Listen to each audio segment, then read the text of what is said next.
Hermano, alto. Sí, tú. Si debes salir de casa, usa cubrebocas.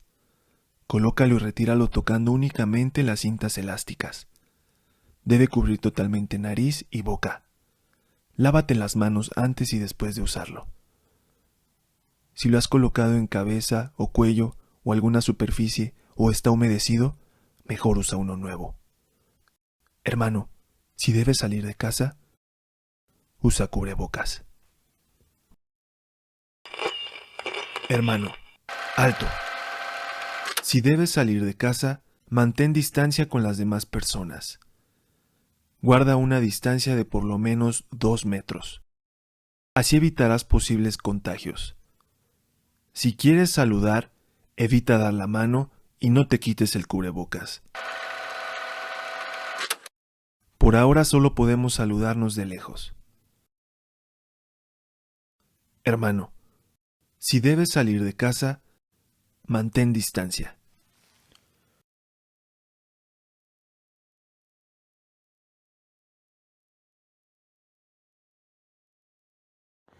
Buenas tardes, hermanos. Que Dios les bendiga en esta bonita tarde. Gracias a Dios porque Él se ha mostrado con su iglesia, aún en momentos difíciles, de dolor, de tristeza, de enfermedad, de escasez. Hemos visto su mano que es suficiente para nosotros y hemos estado en su presencia y en el corazón mismo de Dios, y eso es muy importante para nosotros porque nos anima a seguir adelante. Vamos a tener nuestro culto en este día y yo les voy a pedir que cierren sus ojos y vamos a hacer una oración dándole la gloria y la honra a nuestro Dios. Dios y Padre, en esta tarde, Señor,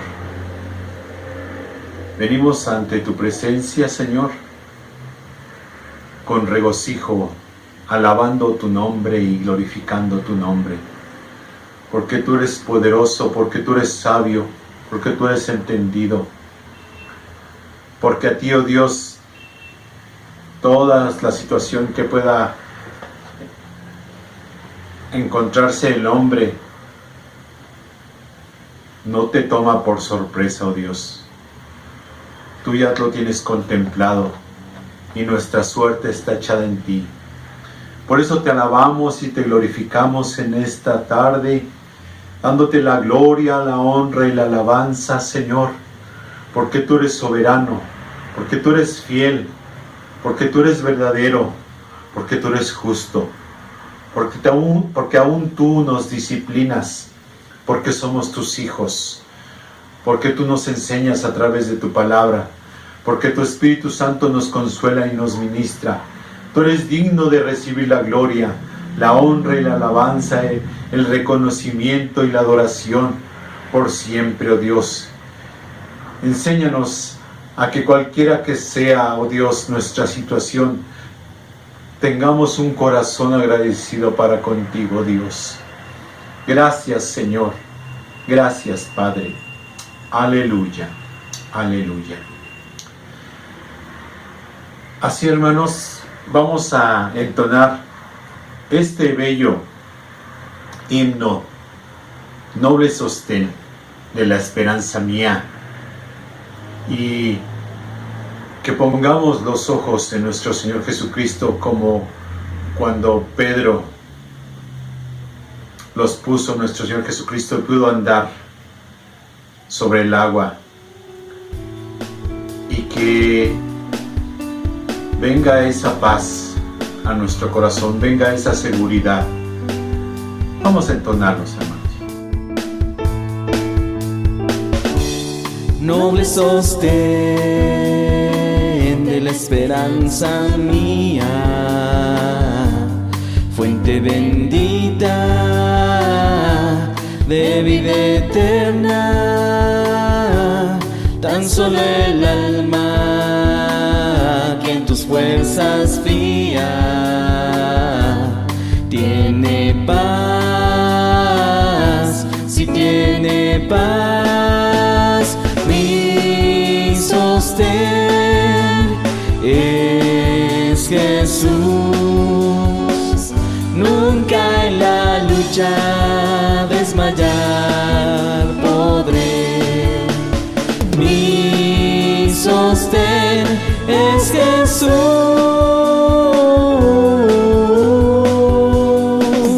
Nunca en la lucha desmayar podré. Yo soy muy débil, pero en ti soy fuerte. Nunca en la lucha desmayar podré. Si tú estás conmigo, ni a la misma muerte temeré, no temeré. Mi sostén es Jesús. Nunca en la lucha desmayar podré. Mi sostén es Jesús.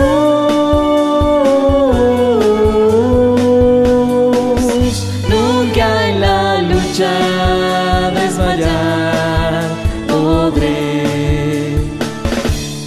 Dura es la lucha, difícil la tarea, mas tú me dotas de tu gran poder. Mi espíritu renuevas con la idea nueva de vencer, si de vencer. Mi sostén es Jesús. Nunca en la lucha desmayar podré. Mi sostén es Jesús.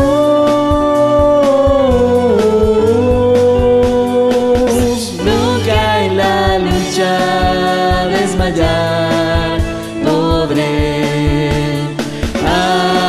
Aleluya, aleluya.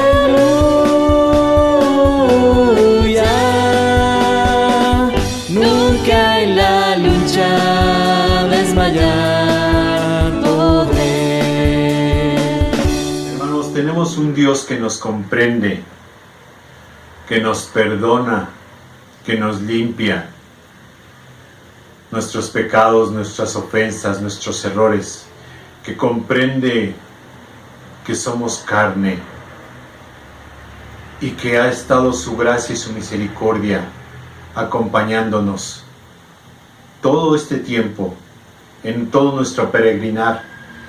Y ese es un aliciente para nosotros, para poder seguir en este camino que a veces es difícil y es duro, y a veces nos causa muchas lágrimas, tristezas, pero en medio de todo esto, Él se muestra poderoso, poderoso, porque Él prometió estar fielmente con nosotros para ayudarnos, para sostenernos, para proveernos de todo lo que necesitamos, de todo lo que vamos a necesitar en esta vida. Así es que Dios abra los cielos y que siga mandando sus bendiciones a nuestras vidas, a la vida de la iglesia. Abre los cielos sobre nosotros, abre los cielos, Señor, haz llover. Somos tu pueblo, somos tu viña. Abre los cielos, Señor, haz llover.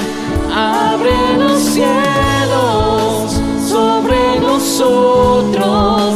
Abre los cielos, Señor, haz llover. Somos tu pueblo, somos tu viña. Abre los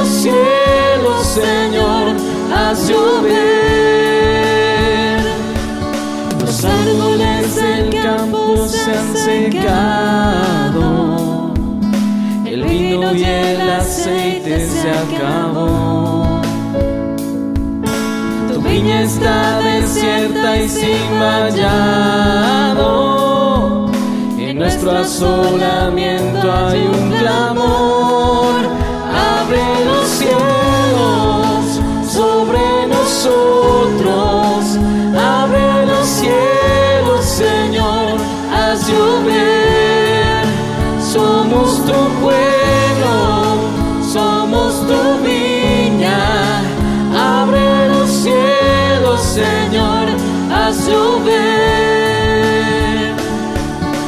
Vuélvenos a ti, nos volveremos. Ven a darnos vida una vez más. Vuélvenos de nuestro cautiverio. Haz tu remanente regresar. Abre los cielos sobre nosotros. Abre los cielos, Señor, haz llover. Somos tu pueblo, somos tu viña. Abre los cielos, Señor, haz llover. Abre los cielos sobre nosotros.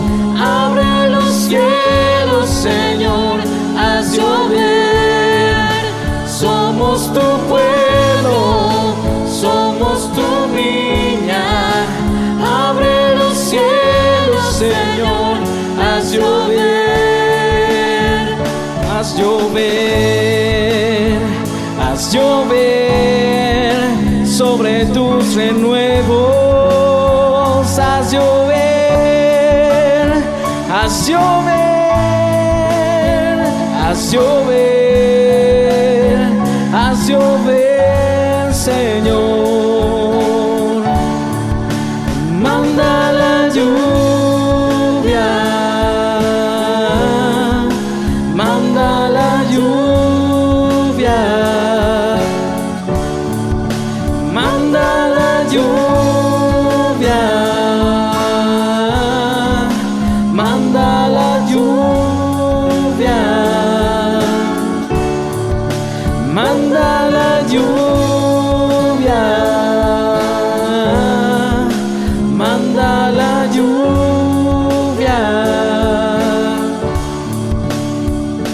Quiero llevarlos, hermanos, a leer estos pasajes de la Biblia en el Salmo 119, del versículo 65 al 72, y me voy a permitir darle lectura.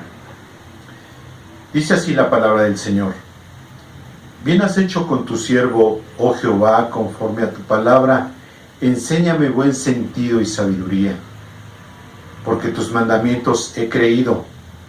Antes que fuera yo humillado, descarriado andaba, mas ahora guardo tu palabra. Bueno eres tú y bienhechor. Enséñame tus estatutos.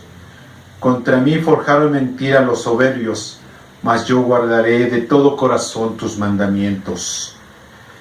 Se engrosó el corazón de ellos como el sebo, mas yo en tu ley me he regocijado. Bueno me es haber sido humillado, para que aprenda tus estatutos. Mejor me es la ley de tu boca, que millares de oro y plata. Y así vamos a dar paso al último canto.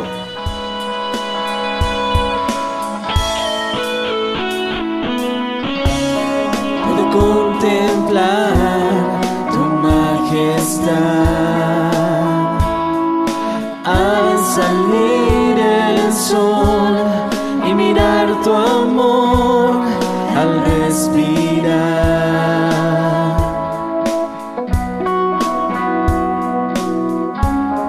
En la multitud me encontrarás, alabándote, y en eternidad tú reinarás.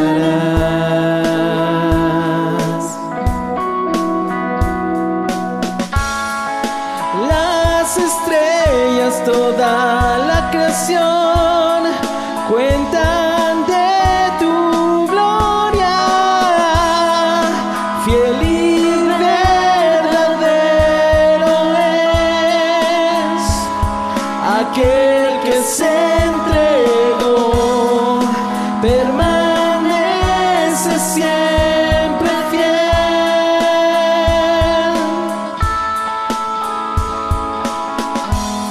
El creador de todo,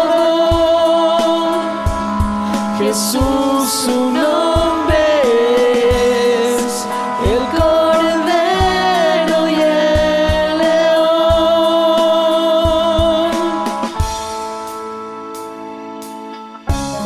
Una puerta abierta yo veré, entre lágrimas y en la prueba tú me guardarás.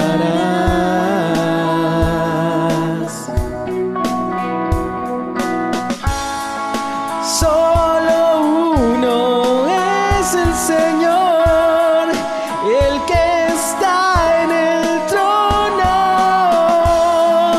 fiel y verdadero es aquel que se entregó, permanece siempre fiel.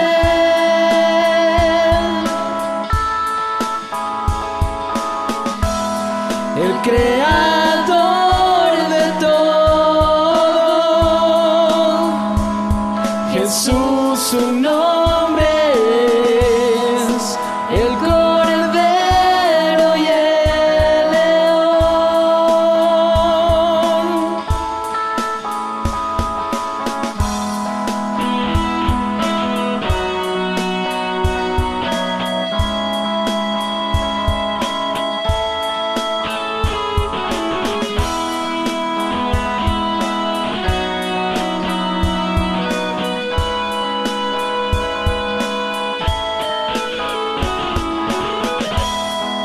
El Cordero y el León.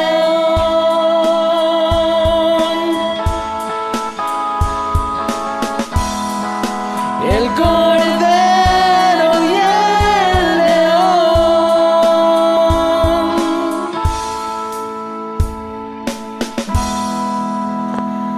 Así vamos a dar paso a la palabra del Señor en esta tarde. Que Dios les bendiga.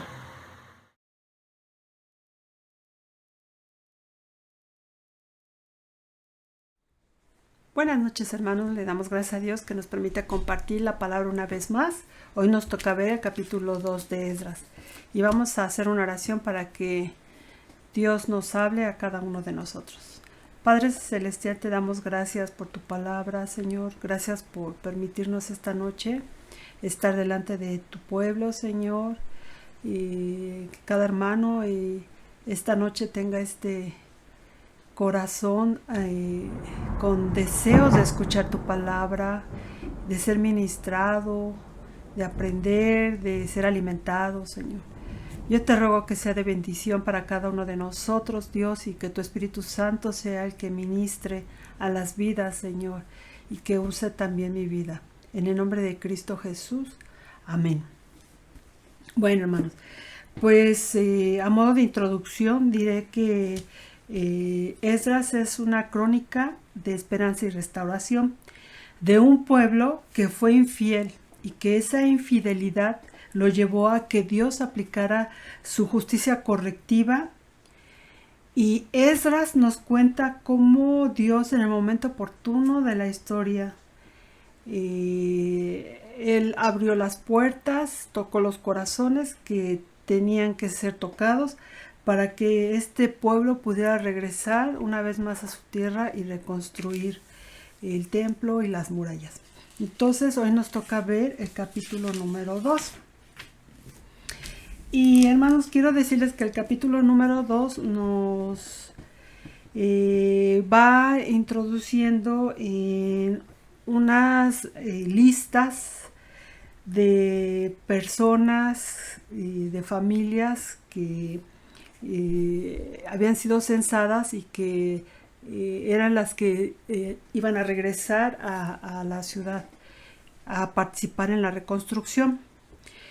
Primero diría que el llamado para que regresara al pueblo era para todos, pero sin embargo a todos los que se les invitó, no todos tomaron esa decisión de volver a reconstruir, a unirse a este llamado. Y como siempre en cualquier situación que se invita a la gente, ¿verdad?, que trabaje, a que participe, pues, y como es voluntario, siempre hay un grupo que no participa. Igual en esta ocasión así fue. Y la gran parte de personas que vinieron nos hacen una suma que más o menos alrededor de 50,000 personas, y que son los que se volvieron, y los otros se sintieron muy cómodos en Babilonia, en aquellas tierras, y no quisieron ser molestados, no quisieron esforzarse y se quedaron en aquel lugar. Entonces, pues nosotros vamos a encontrar aquí algunas enseñanzas para nuestra vida de este grupo de personas que escucharon el llamado y atendieron al llamado, y no solamente lo escucharon y lo atendieron, pero decidieron unirse y todos juntos regresar a esta gran reconstrucción, ¿sí? Entonces nosotros aquí en el capítulo 2, no lo voy a leer todo porque en realidad la mayoría de las tres partes de este capítulo 2, nosotros lo que vamos a encontrar son las listas de familias, las listas de ciudades y finalmente de algunos sacerdotes y personas que trabajaban en el templo. Abarca la mayor parte de este capítulo 2. Entonces, como síntesis, diría yo que encontramos primeramente que todas estas personas eran de la tribu de Judá y de Benjamín, y la lista es del grupo mayor de los que retornaron, dividida por familias o ciudades. Por ejemplo, en el versículo 4 aquí del capítulo 2 dice así: los hijos de Cefatías 372. Ahí nosotros estamos viendo que se trata de familias, o sea, esta es parte de esa lista donde se van contando por familias. Y luego, por decir, en el versículo 28 nos dice: y los varones de Betel y Jai 223. Ahí nos está hablando también ya no de parte de la lista de familias, sino de ciudades, ¿no? Y así vamos a encontrar que también se contaban por las ciudades. Digamos que de Betel decidieron acudir al llamado 223 personas de Betel. Y luego en el versículo 36, como nos dice, los sacerdotes, los hijos de Jedaías de la casa de Jesúa 973. O sea, dentro de esta lista también vamos a encontrar sacerdotes, levitas y otros servidores del templo. Y esto es lo que trae estas listas, que hay hermanos que dicen que nosotros podemos encontrar en estas listas el orden del escritor, esa finura para escribir, ¿verdad? Ese cuidado de poner cuántos hijos, por decir, de Adín, cuántos de Ater, o sea, tomarse el tiempo para hacer digamos, capítulo 2 como si fuera un documento histórico muy bien hecho, ¿no? Hay algunos hermanos que así dicen, es como si fuera un censo, o es un censo de hecho, pero bien hecho, bien ordenadito, que se puede entender perfectamente. Eso es lo que podríamos decir como introducción de este capítulo 2. Y hermanos, nosotros en este capítulo vamos a encontrar 3 enseñanzas muy importantes para nuestras vidas, para la iglesia, y que aunque tal vez ya la última parte de este capítulo 2 pues nos da un mensaje o 3 mensajes o 3 enseñanzas que se aplican muy bien a la iglesia o a nuestras vidas el día de hoy. Entonces, mira, la primera, qué importante es estar en la lista. Esto es lo que vamos a ver ahorita. Por decir, ahora que viene la temporada de elecciones, pues hay por ahí un comercial que dice que qué importante es que estemos en la lista plurinominal, ¿verdad? En la lista de los que van a votar.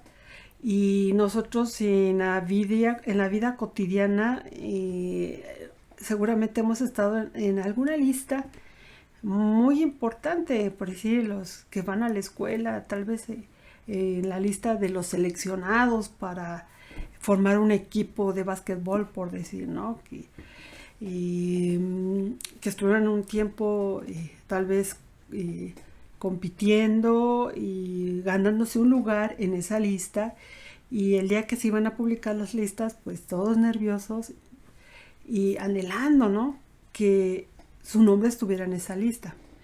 Y qué felicidad cuando uno encuentra su nombre en una lista, ¿no?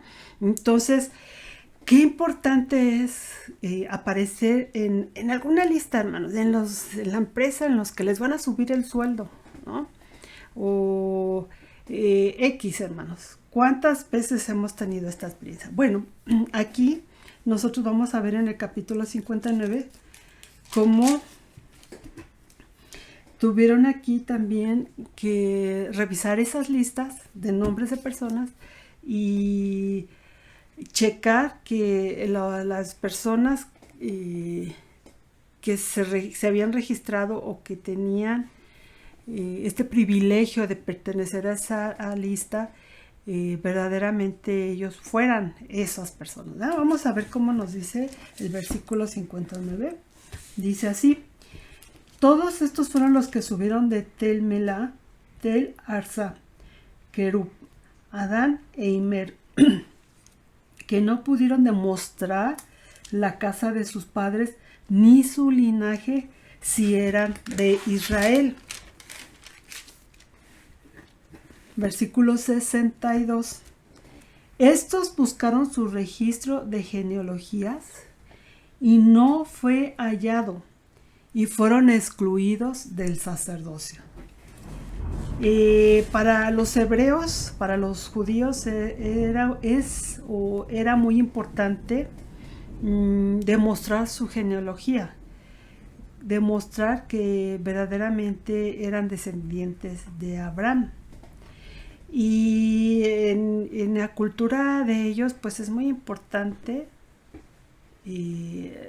demostrar su genealogía, inclusive hoy día, de qué familia son, ¿no? Y si no podían probar su descendencia de Abraham, no eran considerados verdaderos judíos. Recordemos que judíos también hay los conversos, o aquellos judíos que son, digamos, el padre judío, pero la mamá griega, por algo así. Entonces, el ser verdaderamente descendiente de la familia de Abraham, pues era algo muy importante. Y como ellos tenían mucho cuidado en estas cosas, por eso revisaban que en la lista estuvieran estas personas o estos que aseguraban ser verdaderos judíos. Y aquí es lo que nos estamos encontrando en este versículo 62, es que estos buscaron su registro de genealogías y no fueron hallados. y entonces fueron excluidos del sacerdocio. Bueno, nosotros como cristianos, hermanos, sabemos que en los cielos hay listas de nuestros nombres, ¿verdad? Hay una lista donde nuestro nombre está ahí, ya puesto, ¿verdad? Cantamos nosotros un himno que dice: cuando allá se pase lista, yo a mi nombre feliz responderé. Tenemos esa seguridad y esa certeza de que cuando nosotros hemos venido a Cristo, nuestros nombres han sido inscritos en el libro de los cielos, ¿verdad? Vamos a leer cómo en Lucas 10, cómo nuestro mismo Señor Jesucristo hace esta advertencia en el capítulo 10 de Lucas, en su versículo 20, cuando los 70 salieron a hablar, Jesús los mandó a compartir las buenas nuevas de salvación, ¿verdad? Y ya cuando regresan ellos dicen que venían muy contentos porque la mayoría la gente les había escuchado y habían podido compartir el evangelio o las buenas nuevas de salvación.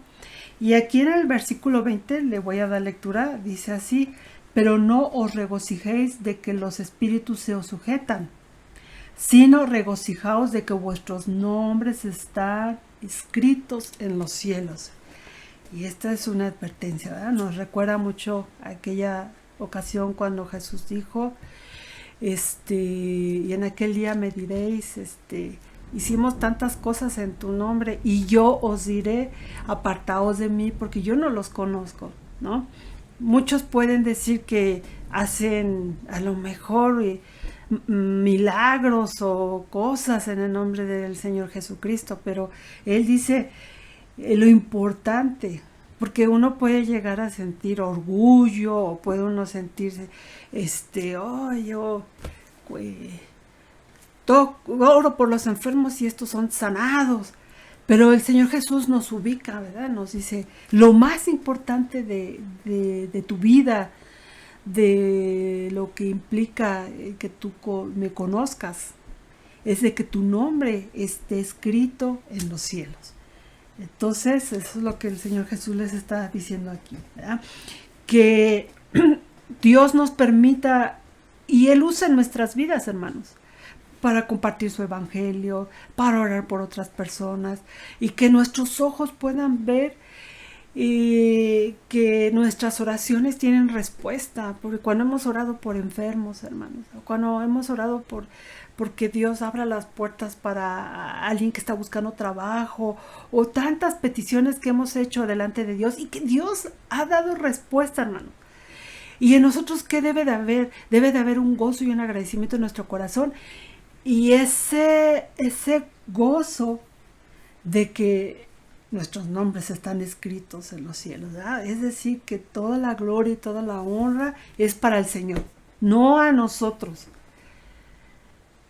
sino a su nombre toda la gloria, porque Él es el hacedor de las cosas. Él es el sanador, Él es el que hace las maravillas, y nosotros solamente somos sus siervos, ¿verdad? Somos el medio por el cual Él bendice, o el medio por el cual Él da la palabra de consuelo, la palabra de salvación. Somos simplemente el conducto, hermanos. Y gloria a Dios que podemos ser el conducto, ¿verdad? Somos siervos inútiles. Dios es el que hace grandes cosas en medio de nosotros. Entonces, qué importante es que nosotros estemos en las listas, ¿verdad? Luego en Filipenses 4:3 también nos dice el apóstol Pablo, Filipenses 4:3, Pablo nos asegura que los nombres de los creyentes están inscritos en el libro. Filipenses 4:3. Vamos a ver cómo dice aquí. Asimismo te ruego también a ti, compañero fiel, que ayudes a estas que combatieron juntamente conmigo en el Evangelio, con Clemente también y los demás colaboradores míos, cuyos nombres están en el libro de la vida. Es decir, que el creyente, todos los que hemos creído en Cristo Jesús, tenemos que tener esta seguridad, hermanos, y esta certeza de que nuestro nombre está escrito en el libro de la vida. ¿Cómo es que sucedió eso? Porque Jesús nos abrió el cielo, ¿verdad? Porque Jesús en su obra redentora, en esa cruz, Él hizo posible esto para nuestras vidas, que nuestro nombre esté escrito en el libro de la vida. Luego también en Apocalipsis 20, 12. También nosotros encontramos una advertencia, ¿verdad? Una exhortación. Dice así, versículo 12. Vi a los muertos, grandes y pequeños, de pie ante Dios, y los libros fueron abiertos, y otro libro fue abierto, el cual es el libro de la vida. Y fueron juzgados los muertos por las cosas que estaban escritas en los libros según sus obras. En los libros, que dice primero, los libros fueron abiertos. Él está diciendo, acuérdense que Juan lo estaba viendo, ¿verdad? Fueron abiertos muchos libros y un libro, el cual es el libro de la vida. Y de los otros libros fueron abiertos, y dice que en esos libros estaban escritas las cosas, las obras de las personas, de estos muertos que dice al principio, ¿verdad? Y vi los muertos grandes y pequeños delante de Dios. Pero en el versículo 15 es la advertencia, ¿verdad? Es el llamado. Dice, y el que no se halló inscrito en el libro de la vida fue lanzado al lago de fuego. Entonces, hermano, amigos que estás escuchando esta palabra, qué importante es que nuestros nombres estén escritos en este libro, en el libro de la vida. Y Dios escribe nuestro nombre cuando nosotros venimos a Jesús. Nuestro nombre es inscrito inmediatamente, ¿verdad? Y lo que estamos diciendo en esta noche, de acuerdo a lo que hallamos aquí en Esdras, es que algunas personas no estaban en los registros, no estaban en las listas, pero hoy día Dios todavía está inscribiendo nombres, ¿verdad? Gloria a su nombre.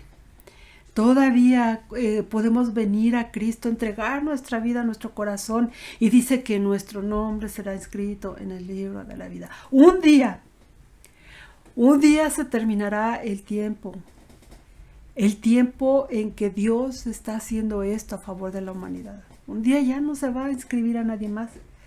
Sin embargo, hoy sí es un buen día, el día de salvación, donde todo aquel que venga a Cristo puede traer su vida a su corazón y pedirle a Dios que le limpie, que le perdone de sus maldades, de sus pecados, y que le haga hijo de Él. Y entonces su nombre estará escrito en el libro de la vida. Así que, amigo, si alguien que está escuchando esta palabra por primera vez, pues todavía hay tiempo, ¿verdad? Y todavía hay hojas. Y nosotros sabemos que mucha gente está acudiendo a Jesús y mucha gente está entregando su corazón y su vida a Dios, porque Él es el que tiene la respuesta para nuestras vidas, para nuestras necesidades. Y el mayor problema de la humanidad es su pecado. Es que hemos pecado delante de Dios. Pero Dios ha solucionado ese problema. Por eso Jesús murió en la cruz, para darnos vida eterna. Entonces, no te quedes atrás. No te quedes atrás. Pídele al Señor que tome tu vida, que te haga su hijo y que inscriba tu nombre en el libro de la vida. Bueno, otra de las cosas que nosotros vamos a aprender esta noche acerca de aquí en el capítulo 2 de Esdras, es que la congregación unida como un solo hombre da gloria al nombre de Dios. La congregación unida como un solo hombre. En el versículo 64 nos dice de la siguiente manera: toda la congregación unida como un solo hombre era de 42,360. Pero llama la atención cómo lo está mirando el escritor, ¿verdad? Dice toda la congregación unida como un solo hombre. Hermanos, la iglesia funciona como un solo hombre, ¿verdad? La iglesia debe estar unida y debe de acudir al llamado del servicio unida como un solo hombre. Vamos a ver cómo aquí en Efesios el apóstol Pablo nos describe esta unidad. A veces el apóstol Pablo dice que la iglesia debe estar unida como un edificio. Y aquí en estos versículos nos dice que la iglesia debe estar unida como un solo cuerpo. En el capítulo 4, en sus versículos 15 y 16, dice de esta manera: sino que siguiendo la verdad en amor, crezcamos en todo en aquel que es la cabeza, esto es Cristo, de quien todo el cuerpo bien concertado y unido entre sí, por todas las coyunturas que se ayudan mutuamente, según la actividad propia de cada miembro, recibe su crecimiento para ir edificándose en amor. La iglesia funciona como un solo hombre. Y dice aquí que esa iglesia unida, dice, todo el cuerpo bien concertado, es decir, puesto que no peleando, no enojados, no insistiendo en hacer lo que Dios no me ha dicho que yo haga, sino concertados, unidos, que cada creyente funcione y encaje en el lugar donde Dios le ha puesto, en su ministerio, en su llamado, en los dones que Dios nos ha dado, los talentos, la gracia que Dios nos ha dado a cada uno de nosotros, es para que funcione dentro del cuerpo de Cristo. Entonces, cuando la iglesia así vive, cuando la iglesia ha entendido qué importante es la unidad, entonces la iglesia se edifica, ¿verdad? Es lo que dice aquí en Efesios. Dice que cada miembro recibe su propio crecimiento para ir edificándose en amor. Y esto es el llamado que Dios tiene para la iglesia constantemente, continuamente, que la iglesia sea unida, que cada miembro esté en el lugar que Dios le ha puesto, y que ahí donde Dios nos ha puesto, hermanos, funcionemos. Todo creyente, todo llamado. Estamos viendo Esdras, donde hubo un llamado al pueblo y que un gran número acudió al llamado.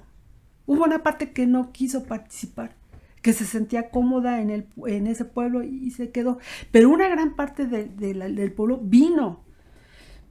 Y todos unidos juntos se pusieron de acuerdo para cumplir la razón por la cual se les había llamado, ¿verdad? Que era la reconstrucción. Y esa parte de ese versículo que dice que todos como un solo hombre, unidos. Es lo que Dios quiere de nosotros, hermanos. Mira cómo dice aquí en Efesios el versículo 4, dice: un cuerpo, un espíritu, como fuisteis llamados, también llamados en una misma esperanza de vuestra vocación. Esa es la iglesia, hermanos. Un cuerpo, un espíritu y una esperanza. La iglesia. Una iglesia unida como un solo hombre, que se pone de acuerdo y que cada uno toma su lugar donde Dios le ha puesto para edificar a la iglesia y para compartir este evangelio con los de afuera, ¿verdad? Nadie, hermanos, puede decir que Dios no lo quiera usar, Usted no puede decir, ay, es que yo soy tan insignificante y yo no tengo talento, yo no tengo habilidades. No, hermano. Dios quiere usar su vida. Y lo primero que Dios quiere que haga es que usted comparta el evangelio de salvación con otras almas necesitadas. Usted que tiene la oportunidad de convivir con personas que no conocen a Cristo, ese es su área donde Dios quiere usarle. Con sus compañeros de trabajo, o con sus vecinos, con sus familiares, en la escuela.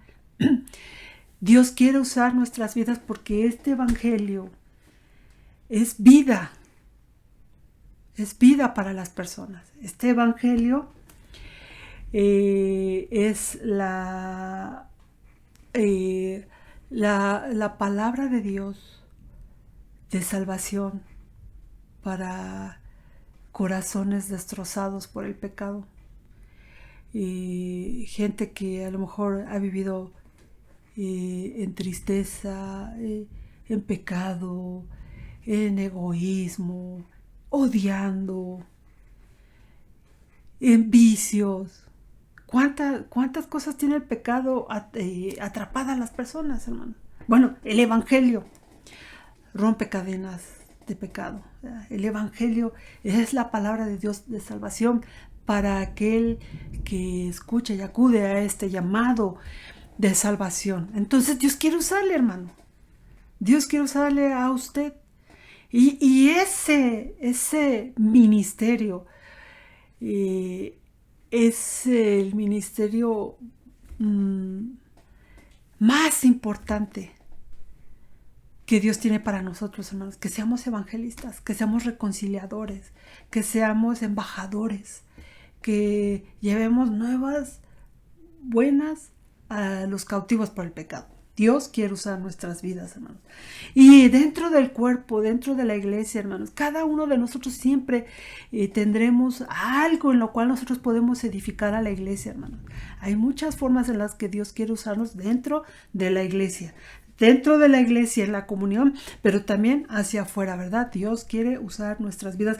Pero ¿cómo nos dice, cómo nos indica la escritura que Dios quiere usar nuestras vidas? Dice que la iglesia tiene que estar unida, que la iglesia tiene que estar haciéndolo todo en base al amor, que cada miembro debe de recibir su crecimiento, y que nosotros somos un cuerpo, un espíritu, y que tenemos la misma y una sola esperanza. Entonces, hermanos,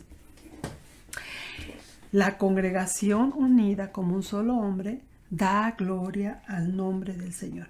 En el libro de Hechos nos relata cómo la iglesia que le llamamos primitiva, cómo esta iglesia nació en unidad, hermanos. Cómo esta iglesia, y cuando uno empieza a leer el libro de los Hechos, uno va descubriendo que la iglesia nació como una iglesia unida, una iglesia amorosa, una iglesia que compartía, y que en medio de las dificultades se unían. Las dificultades eran la gran oportunidad para que la congregación se uniera, clamara juntas, oraran por las necesidades y vieran la respuesta de Dios en medio de las necesidades. Miren, el libro de Hechos 1:14 nos dice, empieza diciendo así: todos estos perseveraban unánimes en oración y ruego con las mujeres y con María, la madre de Jesús, y con sus hermanos. Dice, todos estos perseveraban unánimes en oración y ruego. Luego en el 2:44 nos vuelve a decir, todos los que habían creído estaban juntos y tenían en común todas las cosas. Es la manera en que nació la iglesia, ¿verdad? Donde todos siempre los encontramos juntos, los encontramos orando, los encontramos compartiendo, los encontramos en comunión. Y también nosotros encontramos esta iglesia que cuando tenían dificultades, porque también hubo persecuciones, la iglesia se mantenía unida en oración, ¿verdad? En el capítulo 12, en su versículo 5, este capítulo 12 nos habla de cuando Pedro es encarcelado. Pero este versículo es muy significativo, hermano. El versículo 5 nos dice, Pedro estaba en custodia, pero ¿qué hacía la iglesia? Lo voy a leer. Así que Pedro estaba custodiado en la cárcel, pero la iglesia hacía sin cesar oración a Dios por él.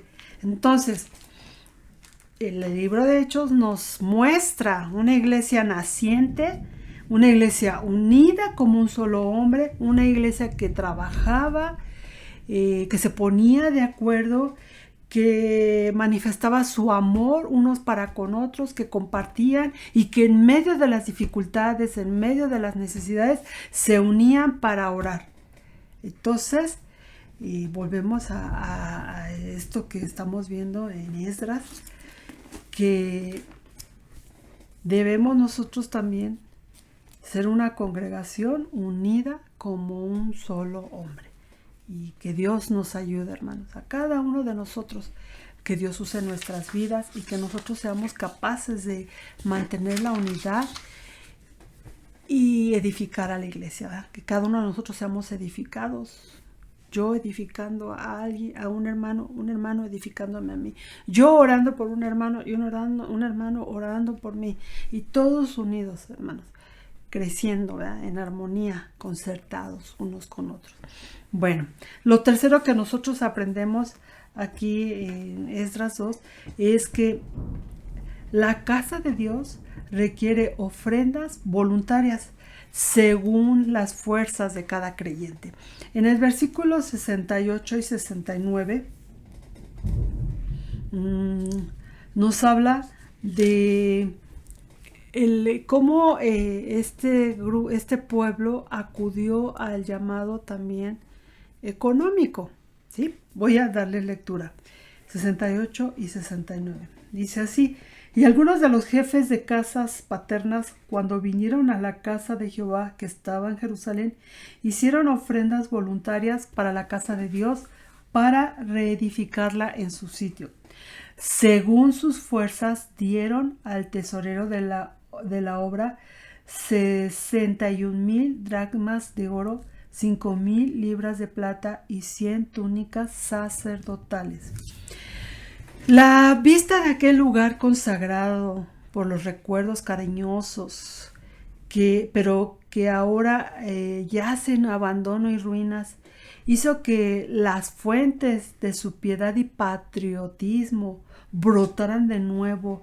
Los principales de entre ellos levantaron una gran colecta en contribuciones voluntarias para la restauración del templo. Es decir, que ellos tenían, sus padres y sus abuelos les contaban cómo lucía la casa del Señor, ¿verdad? Cómo lucía en Jerusalén este templo. Y en aquellos años, ¿no? Y seguramente cuando eran niños escuchaban las historias. Y cuando ellos llegan a este lugar que no habían pisado nunca, que nunca habían estado ahí, pero vieron las ruinas. Pero ellos ya traían en su corazón, ¿no?, ese entusiasmo, esas ganas de estar ahí, de ser parte de todos los que iban a contribuir con sus fuerzas y ahora con su economía para la reconstrucción de este edificio. Y dice que fueron generosos. Y aquí habla dice, algunos de los jefes de casas paternas y eran los que guardaban los tesoreros de las familias, ¿no? Pues dispusieron una gran ofrenda y había en su corazón generosidad, ¿sí? generosidad. Ahora, hay algo muy importante, muy marcado que dice aquí, según sus fuerzas dieron al tesorero. Y esto lo que nos dice es que no todos dieron, digamos, las mismas cantidades, porque no todos tenían la misma economía. Por eso dice, según sus fuerzas. Y esta es una enseñanza que nosotros tenemos en la Escritura, ¿verdad? Nosotros somos invitados a participar de las ofrendas. ¿Y qué es lo que se espera de nosotros? Que vengamos y demos todo nuestro sueldo. Pues qué bueno que lo hiciéramos, ¿verdad? Y, encontraríamos una gran bendición de parte de Dios para nuestras vidas. Pero lo que se espera de nosotros es que seamos dadores alegres, ¿verdad? Y que seamos dadores generosos también. Y en eso, hermanos, hay bendición para nuestras vidas. En 2 de Corintios, vamos a ver, se nos relata una historia en la segunda carta a Corintios de una ofrenda que hizo una iglesia que tenía como característica que era una iglesia pobre, que no era una iglesia de mucha economía, ¿no? Las iglesias de Macedonia, ¿no? Pablo hace un reconocimiento a las iglesias de Macedonia por su generosidad cuando se presentó la oportunidad. Y voy a leer del 1 al 3. Dice: asimismo, hermanos, os hacemos saber la gracia de Dios que se ha dado a las iglesias de Macedonia, que en grande prueba de tribulación, la abundancia de su gozo y su profunda pobreza abundaron en riquezas de su generosidad. Pues doy testimonio de que con agrado han dado conforme a sus fuerzas y aún más allá de sus fuerzas. ¿Sí? Entonces Pablo lo pone como un ejemplo para los corintios.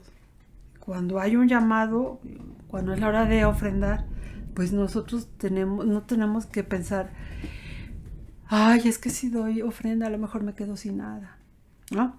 Sino que nosotros tenemos que disponer en nuestro corazón que Dios es el que nos da las fuerzas para el trabajo, que Dios es el que nos da la capacidad o las capacidades para nuestro trabajo y que Dios es el que nos ha abierto las puertas de la oportunidad. Y todo, hermano, todo lo que nosotros tenemos proviene de Dios. Todo lo que tenemos, hermano. Entonces, cuando nosotros disponemos nuestro corazón para ofrendar, lo debemos de hacer con alegría, ¿verdad? Con gozo. No por necesidad, no, yo te doy uno para que tú me des dos. Así cantábamos antes, ¿no? Ese canto que decía, el que le da un centavo, el Señor le da dos. No, pues nosotros no damos para que Dios nos regrese eso y otra parte igual. Nosotros debemos de dar como un dador alegre, como una ofrenda, ¿verdad? Señor, yo te traigo esto porque tú me has bendecido. Y recibe mi ofrenda que sea de olor grato delante de tu presencia. Esa es nuestra actitud cuando nosotros traemos nuestras ofrendas delante del Señor, ¿verdad? Entonces, los macedonios, aunque estaban en grande prueba de tribulación, como bien lo dice aquí, y en una profunda pobreza, abundaron en riquezas de generosidad. Tal vez no era una gran ofrenda económica, pero de lo poco que tenían, ellos dieron mucho. Ellos dieron más allá de sus fuerzas. Y que así cada uno de nosotros, hermanos, al entregar nuestras ofrendas, vaya acompañada de generosidad.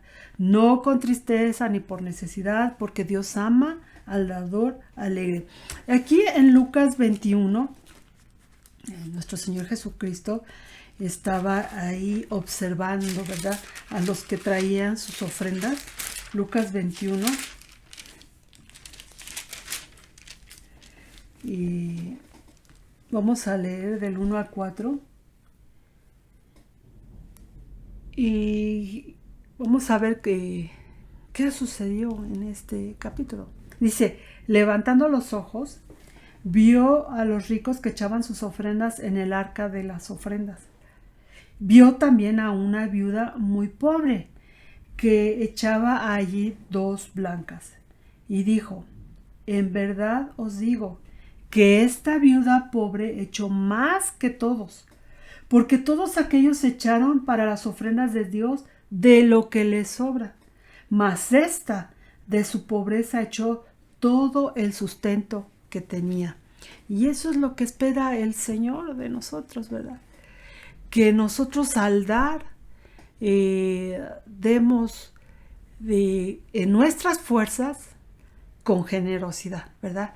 Con generosidad, con alegría, no con tristeza, porque Dios ama al dador alegre. Cuando el Hijo de Dios aprende a ofrendar, a compartir con alegría, entonces Dios bendice nuestras vidas, hermanos. Porque nunca nosotros le vamos a ganar al Señor a dar. Dios ha abierto las ventanas de los cielos y tiene abundantes riquezas de gracia para nuestras vidas, hermanos. Y aunque nosotros pasemos por épocas de escasez, hermanos, aún ahí en la escasez somos enseñados, ¿verdad? Como el apóstol Pablo decía, en todo y por todo estoy enseñado. Sé tener y también sé estar en escasez. Todo lo puedo en Cristo que me fortalece, ya sea en estar en abundancia, pero también en estar en escasez. Ahí el Señor es el que nos fortalece y el que sustenta nuestras vidas. Entonces, hermano, ¿qué aprendimos esta tarde, esta noche de este capítulo 2 de Esdras, hermano? Que qué importante es que nuestro nombre esté escrito en la lista del libro de la vida, ¿verdad? Está nuestro nombre escrito ahí porque Cristo lo conquistó para nosotros, ¿verdad? Él abrió la puerta de los cielos para que nosotros tengamos acceso directo con el Padre.